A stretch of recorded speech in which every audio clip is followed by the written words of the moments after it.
Welcome to Parenting Adventures. We help parents empower their kids to build a growth mindset so they can tackle any size challenge that school and life can throw at them.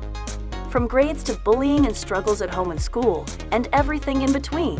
Whether you're in the elementary alphabet stage or navigating high school credits, we're diving into how you can relate and influence positive action. Stick around for real solutions, expert tips, and stories that resonate and inspire. Ready for personalized mindful tutoring? Head to tutorteach.ca/tutoring to see how our 9 cornerstones to success have helped over 3,000 students achieve their goals. Now, let's dig into the episode. Have you ever wondered how screen time might be affecting your child's attention span or behavior? I'm your host, Lara, and today we're thrilled to have Dr. Sukhpreet Tamana with us. Dr. Tamana is a registered psychologist, epidemiologist, and researcher based in Vancouver, BC, with a passion for sharing science-based knowledge with parents, caregivers, educators, and young adults. Dr. Tamana's academic journey began at the University of Alberta, where she completed her postdoctoral fellowship with the CHILD Cohort Study, exploring how sleep and screen time influence mental health during early childhood. She now works at the University of British Columbia, BC Children's Hospital, and Able Developmental Clinics, specializing in helping children and families dealing with neurodevelopmental and chronic health conditions. Her mission is to empower families by developing strength-based and equitable mental health solutions that promote resilience and well-being for all. In today's episode, we delve into Dr. Tamana's groundbreaking research that links increased screen time in preschoolers to inattention problems. We'll explore the real-life implications of these findings, what happens in a child's brain that makes screen time so impactful, whether there is a safe amount of screen time for kids, and how things like quality sleep can play a crucial role in counteracting some of the unintended effects of screen time. You won't want to miss this insightful conversation with Dr. Sukhpreet Tamana.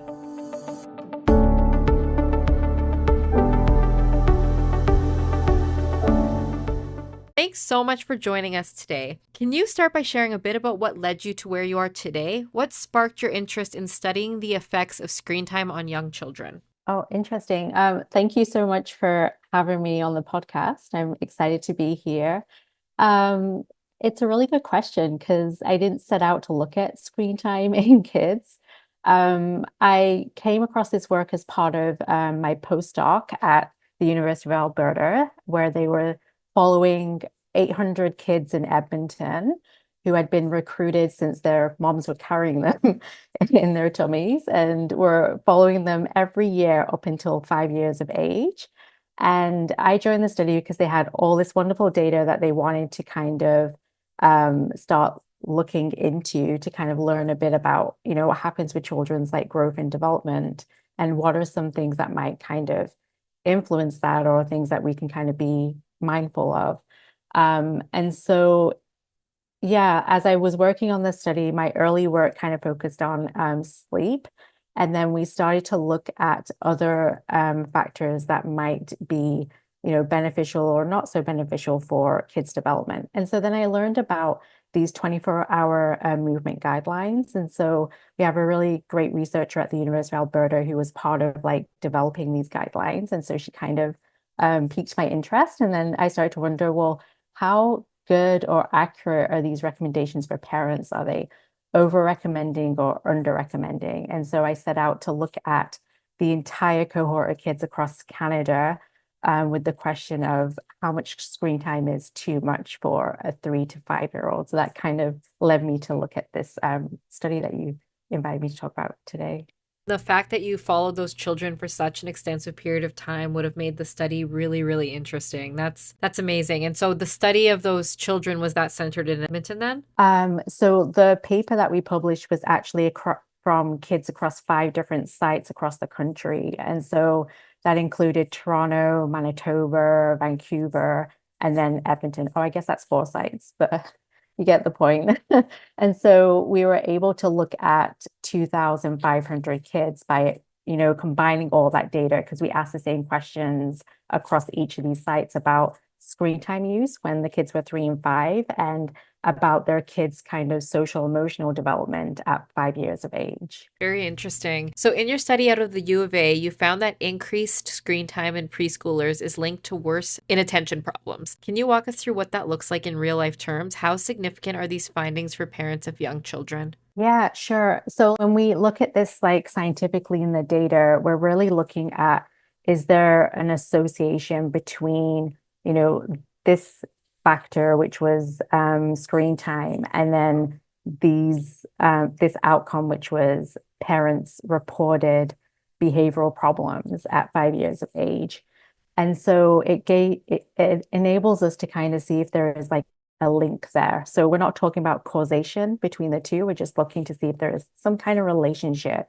And so um, by looking at the guidelines, we were able to say, well, a 5-year-old, it's recommended 2 hours of recreational screen time. So I just want to really emphasize that.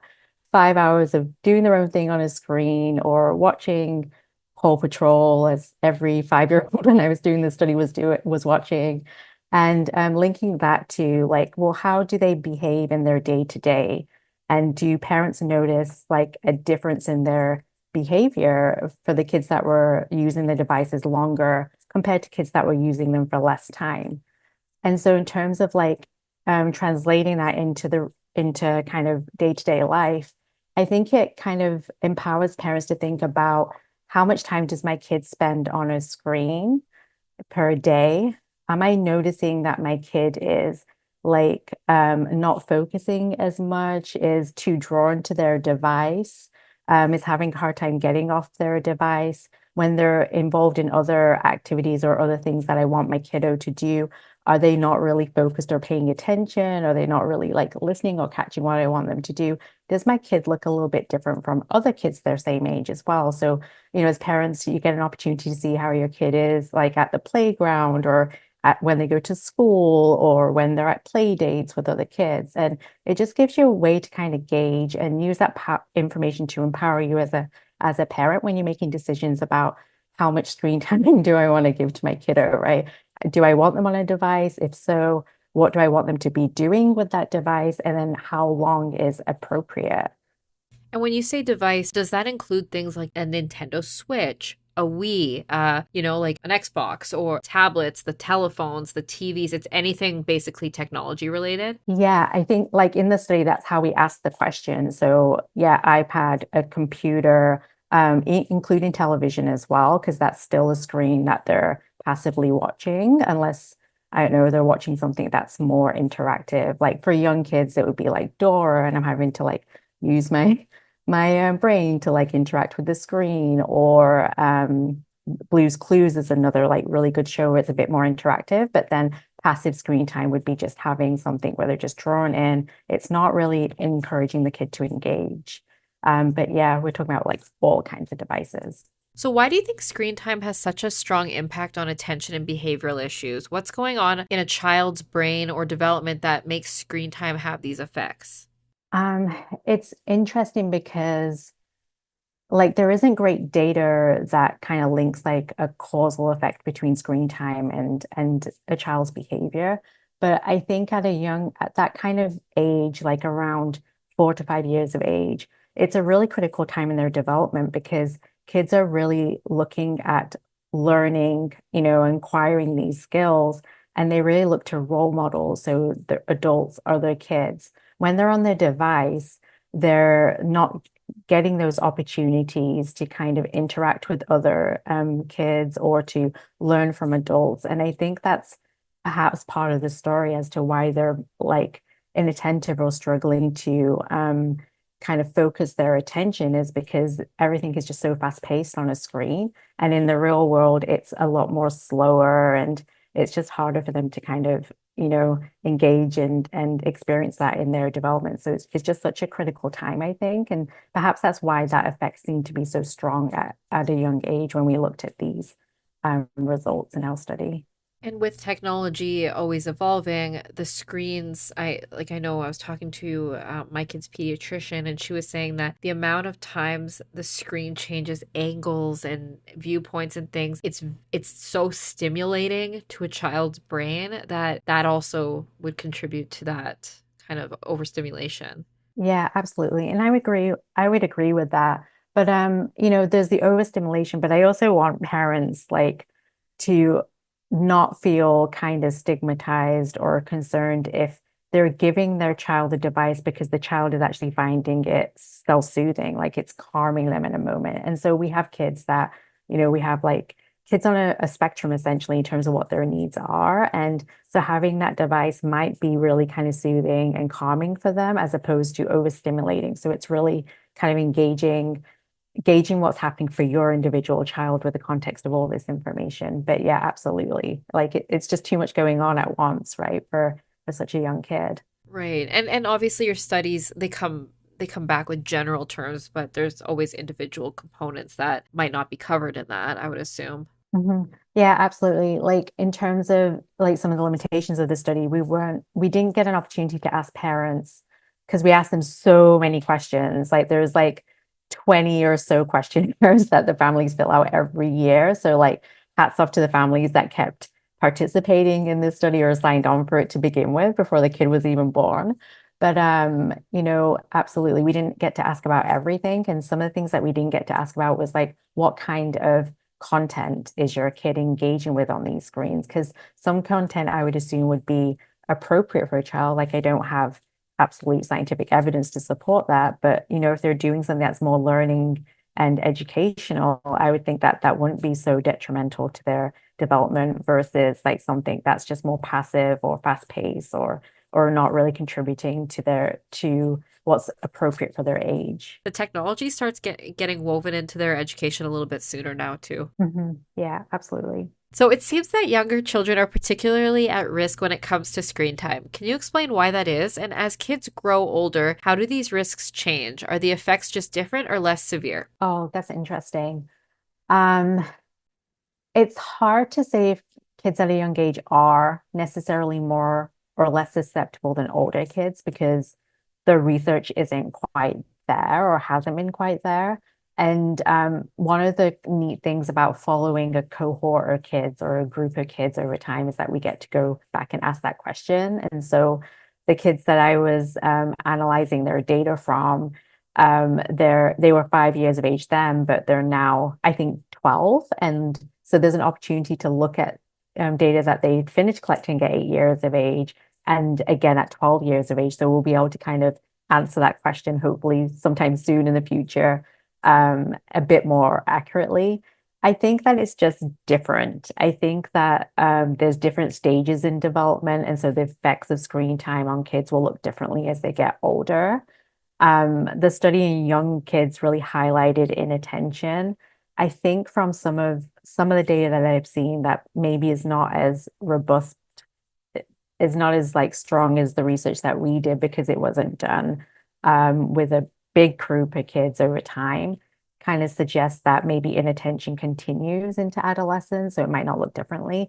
But I want us to also think about like with the age of technology about kids that have like more social emotional concerns because of their exposure to, you know, Instagram and the media and they're on Snapchat and how that might be impacting girls and boys as they get into adolescence. Yeah, TikTok as well, right? Like I'm sure it looks and feels a lot differently from the previous generations where it was just in magazines and you only get exposed to it if you can get to a magazine.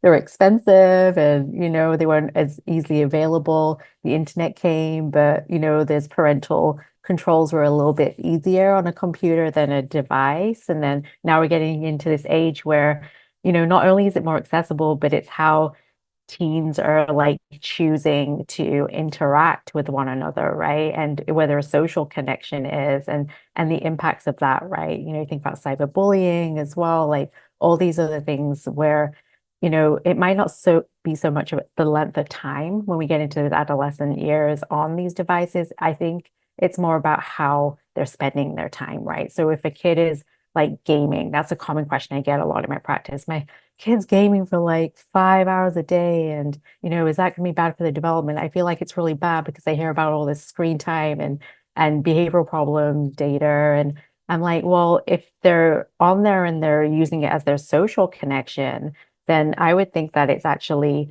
beneficial to them because they're being able to connect with their peers and they really need that in those ages, right? And without that, then you might see an increase in more emotional concerns like sadness, depression, anxiety, because you don't have that social connection with your peers. But if they're doing it passively and it's just their way of kind of binging and passing time, like through watching Netflix or being on computer games, and they're not really like socializing through it, then I would expect to see kind of similar trends where you'll start to see like those kids are more inattentive or more of the social emotional issues because they're not getting that access. So it's about having those conversations with your kiddos across the different ages in terms of what's appropriate screen time for our family and what are you using your devices for, which is really hard to kind of control. It's getting harder and harder, right? Because they say teen years, but the teen years seems to be kind of popping up at like as young as 9, 10 now, right? There seems to be this shift. And when kids enter like that need for privacy and that need to be on their device, and I can't sleep until I've finished texting my friends, or I have a boyfriend, I need to let him know that I'm good, and I'm sneaking on my phone in the middle of the night, we start to see like kind of those kind of behaviors. So yeah, I think the effects just looks different to some extent as they get older, but not necessarily worse in the younger years versus the older years. It's so complex and it's so circumstantial and contextual. And so, a child, like you said, what are they using it for? Does it boost their mental state? Does it take away from their mental state? And like you said, it's become addicting. I saw on a group that I was on, a parent saying like, my child went into a rage because I took the device away. And it was solely because they were so addicted to the device. And it's a real thing. It's like, it's like trying to get a child to stop biting their nails almost. It's almost impossible because it's become an extension of who they are. And that's what like society has become. And like you said, kids are growing up faster. That's why the 9 and 10-year-olds are basically teenagers at this point. And so the complexity of the issue, and you're in an industry that's just going to really keep you busy. Yeah, unfortunately. Yeah, it's really, really layered. And like you said, there's not one answer that encompasses everybody. Were you able to provide the participants of your study a summary of your findings? Yeah, we did. So we actually created like a research sketch, which is just like a brief summary of what the key findings were. And I can't remember if we put in recommendations at that time as well, like what to do about it if you're concerned. Each family that we saw in the study, we always gave them just a general letter after participating, that gave them a little peek into their kid and if there was anything that might be warranting them to follow up with their family doctor, we'd let them know anyways. But yeah, we did provide like a summary. The cool thing about the child study is that they always do like a share back to the families and keep them up to date with all the different research findings. And this was definitely one of those really key areas that families were keen to hear about and really interested in because it's just so relevant to any parent, right? It'd be interesting if you could talk to them 5 years later. Yeah, oh gosh, I would love to. The way the study is that it's always just collecting questionnaire data because it's the easiest than doing interviews. But that's actually a really smart idea. So I feel like going back and pitching to the group and being like, hey, can we actually do like interviews like this and hear from parents and ask like, what does it look like now? And, was that information from when they were 5 even useful? Did it change like your parenting style or your parenting practices as you got to learn? It was hot off the press at that time, right? Because they had just come in to participate in the study and then they were getting the results pretty quickly. Usually it takes like 3 or 4 years before they get the results, but also because it was such a hot topic anyways, which is why we kind of delved into it, that every parent was like, well, technology is kind of taking over. It's taking over the way that we live our lives. And we really need to know what that means and how we address this issue with our kids and what's okay and what's not okay in terms of technology, right? But yeah, that's a really interesting point. Okay, so you heard it here first. This is where the study's going to continue. And if you're able to get future results, you come back here and share. Yeah, for sure. Absolutely. So when you talk about inattention, what exactly does that mean? What does that look like? Oh, for a little, it's just they're not able to focus for very long, right? You're trying to get them to do something with you, or you're trying to get them to just sit with their siblings for a little bit and play, or maybe you put on a quick little 15-minute episode for them to watch, and you just notice that your kid is just not able to sit and focus on what's happening. Their heads just all over the place.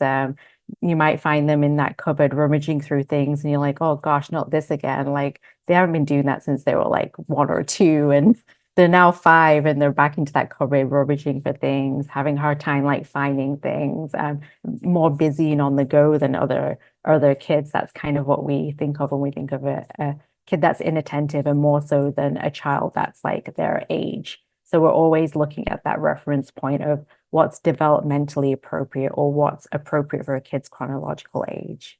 How do things like ADHD play into that then? Because that what you just defined is often akin to attention deficit disorders. And so how do you separate the two, that this is a causation of screen time or this is a medical need? Yeah, that's a really good question. I guess my advice would be like number one, always talk to your pediatrician or your family doctor if you have concerns about your child, because they'll be able to kind of take a peek. They'll know the medical history, they'll know the kid's developmental history. They've seen them over the years, so they'll have a sense of, is this something that's more of a concern and that we might want to make a referral for? The other piece as a parent is try adjusting the screen time. And so I don't really recommend the parent plays too much with, hey kid, you're only getting 1 hour today, and we're just gonna like cut the screen time or make drastic changes, because the kid is like, is bound to be reactive to losing that screen. What I encourage parents to do is to think about, how can I increase their time in these other areas that are positive for their development. So the study did show that if kids are in organized activities at that age, it's really beneficial to their inattentive problems. So they're less likely to be inattentive if they're doing organized activity, if they're doing any kind of physical activity or movement, if they're sleeping enough hours, like what's appropriate for a 5-year-old, and they're getting enough sleep. Or if it's not necessarily hours, just that quality of sleep. So you could have a kid that's getting enough hours, but they're really cranky and groggy when they wake up in the morning. So that kind of suggests that they're not getting that good quality sleep. I would suggest to parents, think about how you can increase their time in other activities, and they'll naturally lose that time in screen time because there'll be no time for it, or there'll be like that hour in the evening or whatever left for them to be on that screen. So that'd be one way that I would recommend parents kind of adjusting their screen time use, and then look to see what's happening with your kids' behavior. Is their behavior, hate the word improving, but are they able to focus for longer now that they're not on this device as much and they're doing these other things? And if you're not seeing that change, that's where I'd be like, maybe my child could have ADHD. Maybe this is different from just because they're on their screen all the time. Maybe they're drawn to the screen for those long periods of time of gaming because they're actually on this spectrum of ADHD or some other neurodevelopmental condition. It doesn't have to be ADHD. We have inattentiveness, can be for lots of different kids that, and that's where you want to be like, okay, maybe I'll see a psychologist and get an assessment and just get a big overview picture of what's happening for my kid and figure out, does my kid need some kind of intervention? So that could be, meeting with a psychologist that would give you strategies for how to parent a child with unique or different needs. Or it could be, if needed, medication. That would be something to discuss with a pediatrician or a family doctor. So that would be my advice if you're seeing your kids super inattentive and it's like too much and they're overstimulated.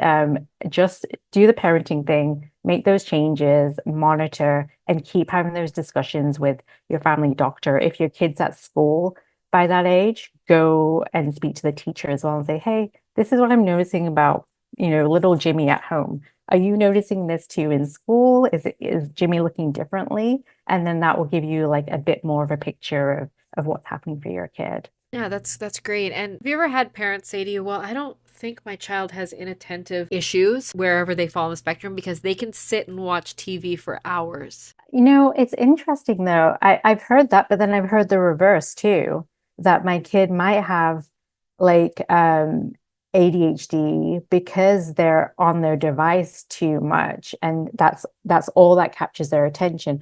It's usually, but if I ask my kid to do X, Y, or Z, they're not able to do it. Like they won't pay attention long enough to do the homework, for example, or do the reading with me. Like they're bouncing all over the place when we're just trying to read a book. But if I put on a screen, oh, they're golden. So yeah, I usually hear the opposite, where parents start to notice that, oh yeah, they might be gaming for hours, but they're not necessarily able to do the other things that I want them to do, or follow their regular morning routine, like getting dressed and ready and brushing their teeth, because yeah, because they might have like problems with their attention, or executive functioning is like another piece of that story too. That's really interesting because with Tutor Teach, we talk to parents a lot and they'll say often the opposite. They'll say, yeah, the teacher might be a little concerned that my kiddo has ADHD, but I tell them that my child's able to watch a TV show for 3 hours or a movie and sit still for 3 hours. So I think they're out to lunch. And so it can go either way. That's interesting to hear the other side of it. That's neat. So you briefly touched on this earlier, but is there a safe amount of screen time for kids, especially at such a young age, or is it better to minimize it as much as possible? And does this align with the current Canadian guidelines?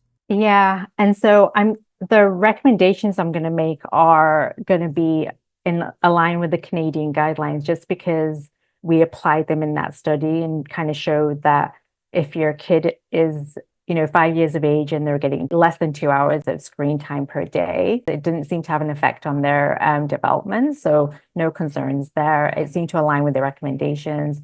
But if they're on their device for more than 2 hours a day, or whatever they're using, then that seemed to be a concern for their social emotional development.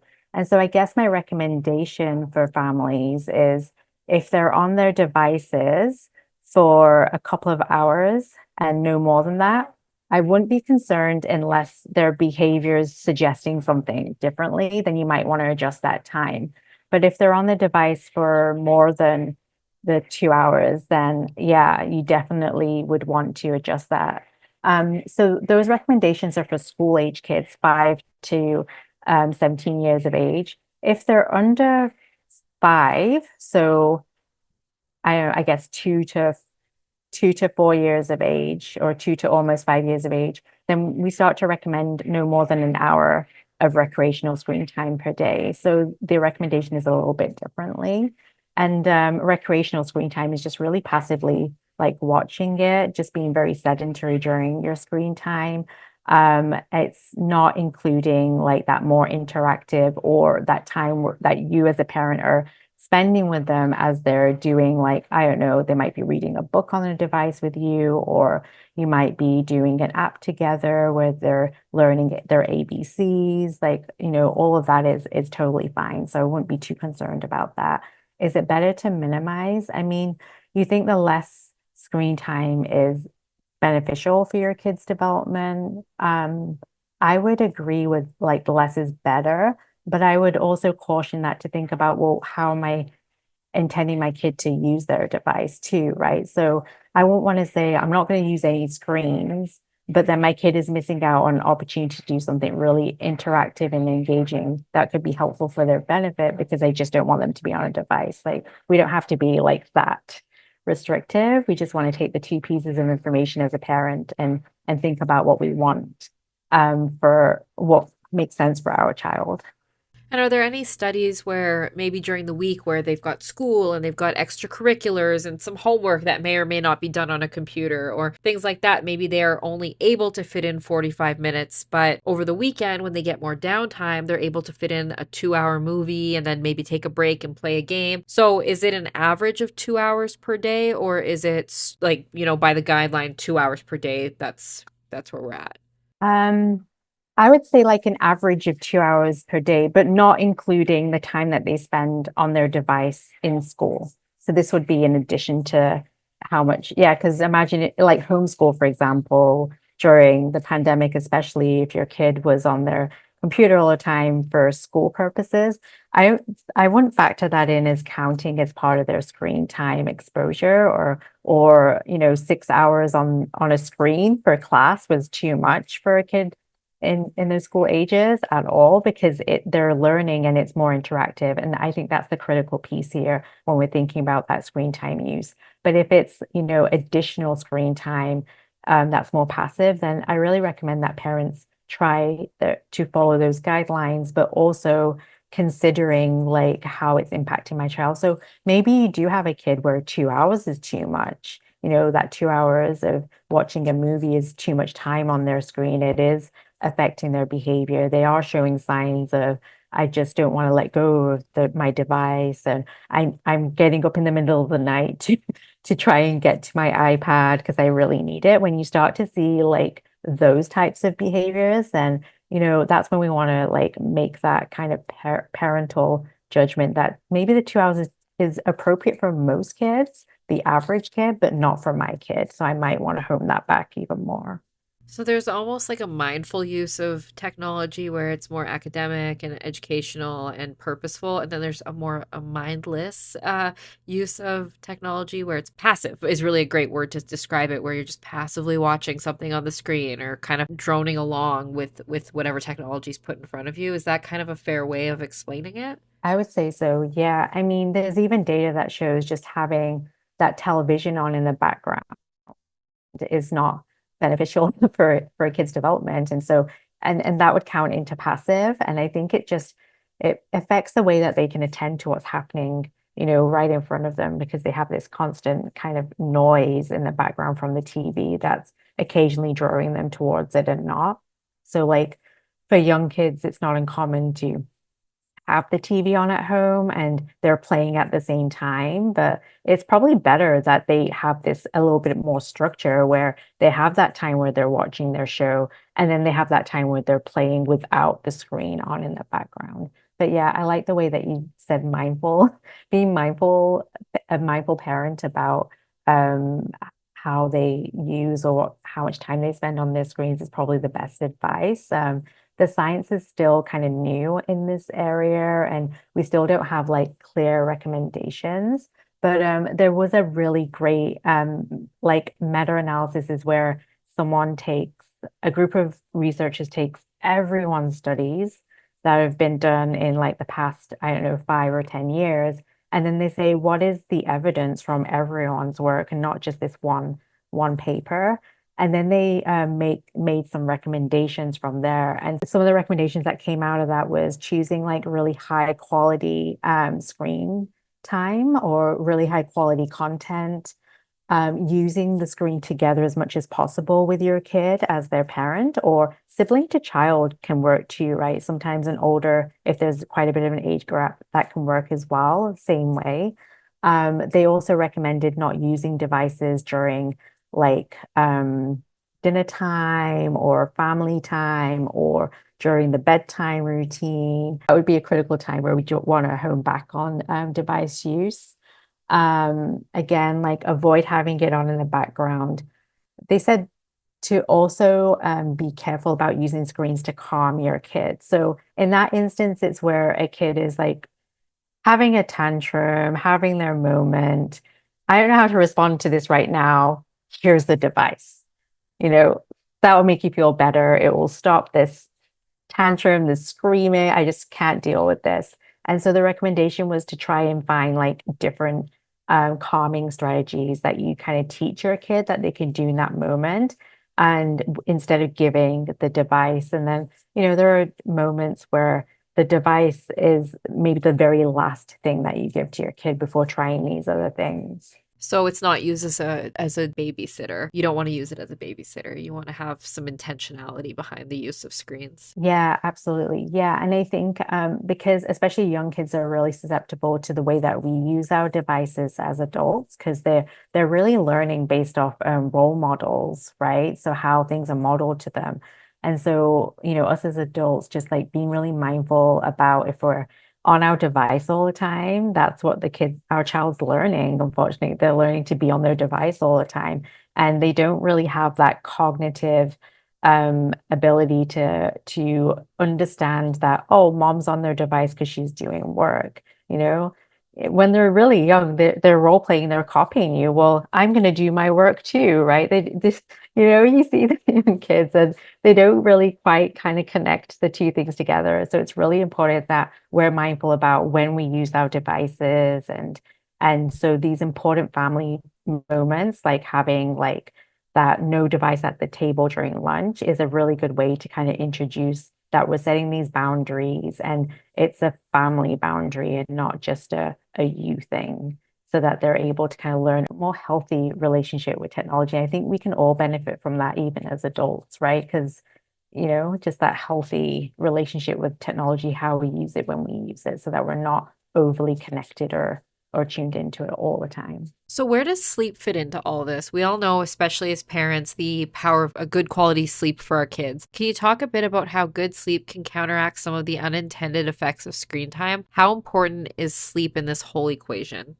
Yeah, for sure. And so there's lots of really great data that shows like a strong relationship between getting enough hours of sleep, but also having good quality sleep, which means that your kid is not waking up constantly throughout the night. They're not getting up in the middle of the night and moving to your bedroom, to the sofa, wherever they choose a little spot to be, or they're not waking up too early, like 4 in the morning, and haven't got enough hours of sleep in. And so the data shows that when kids are lacking in sleep quality, or lacking in sleep duration, the number of hours, then they're more likely to be showing symptoms of anxiousness, or groggy moodiness, or attention problems can be linked to poor quality sleep as well. So it's like super important to not only get your kid to have enough hours of sleep, but also have them fall asleep consistently at the same time each night. So on weekends, we always have this rule of no more than an hour or two difference in that bedtime. So sure, they can go to sleep a little bit later, they can wake up a little bit later, but let's not make this a big shift where they're going to bed at midnight and then waking up at like 11 the next morning, and then they're trying to get back into that routine during the week. It really does affect their mental well-being when we see these big shifts in sleep. So I guess, like, how does it counteract the screen time? One might be because when you're getting all those hours of sleep, you're spending less time on your device and screens. But the other might be that it's just kind of protecting or balancing out some of the impacts of screen time on your mental well-being, when we're doing these other things like getting enough hours and getting enough physical activity as well. So I think it just kind of provides the right balance that you need to reduce some of the negative effects that screen time might be having on your mental well-being. So, for anyone that's listening that would like to see more of your work, where can they find that? If you really want to just reach out to me just to talk to me, you can always like send me an email or find me on LinkedIn. So I am on LinkedIn as a space as well, and just pop me a message there if you had any kind of thoughts or questions. I'm currently now in Vancouver, so I'm at the University of British Columbia doing very different research, and I work as a psychologist there. But yeah, so that might be another place where you might be looking to see what I'm doing right now, or wanting to connect about any of these questions that we've discussed today. Fantastic. I really enjoyed this topic. I think this is, lightly put, very top of mind for every parent, every educator, every mentor and leader out there. Is what's too much? What's not enough? Am I doing it right? How do I know? It's like you said, it's still new. It may not seem new, but it's still new. It's an uncharted territory. The way that we parent our kids today will not resemble the way that our parents, parented us, because they weren't under the same circumstances of technology and social media and screens and all this. So I'm excited to see these studies continue to come out so that people can keep learning and educating themselves, and knowing that we're all just doing the best we can as parents, and just learning from the professionals such as yourself about the studies that came from it just puts another tool in our tool belt to learn more and do better. So I really appreciate our conversation today, and I think it's going to go a long way. So thank you so much for taking the time to chat with us. Oh, you're welcome. And thank you so much for inviting me for this conversation. I hope to come back and share some more in the future. And that's a wrap for this episode. Thanks so much for joining us on Parenting Adventures. Remember, you're not alone in this journey, and we're always here to help. Parenting is like trying to fold a fitted sheet. It seems impossible at first, but with enough determination, you can make it work, kind of. If you're ready for the next step, visit tutorteach.ca/tutoring for personalized mindful tutoring and discover how we've helped over 3,000 students reach their goals. Until next time, keep calm and fold on.